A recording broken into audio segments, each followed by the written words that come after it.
The unjust sentencing of senior monks of Tengdro Monastery in Tengri is a clear sign of China's increasing crackdown on Tibetans in Tibet only for keeping contacts with Tibetans in exile.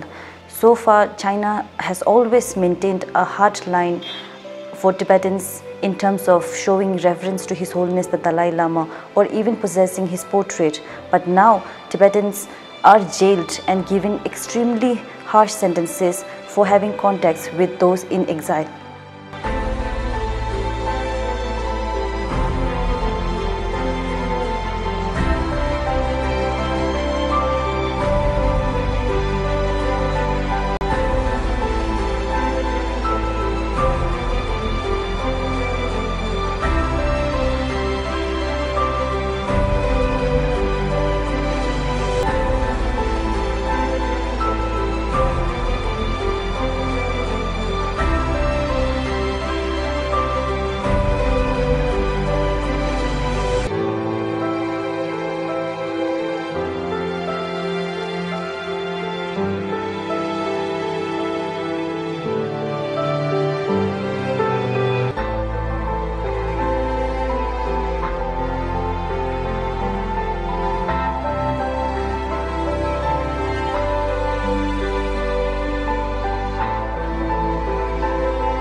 The Chinese authorities sentencing these 4 Tibetan monks is completely illegal.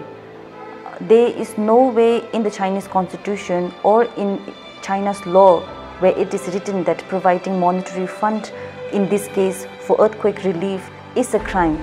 So these 4 monks should be released as soon as possible.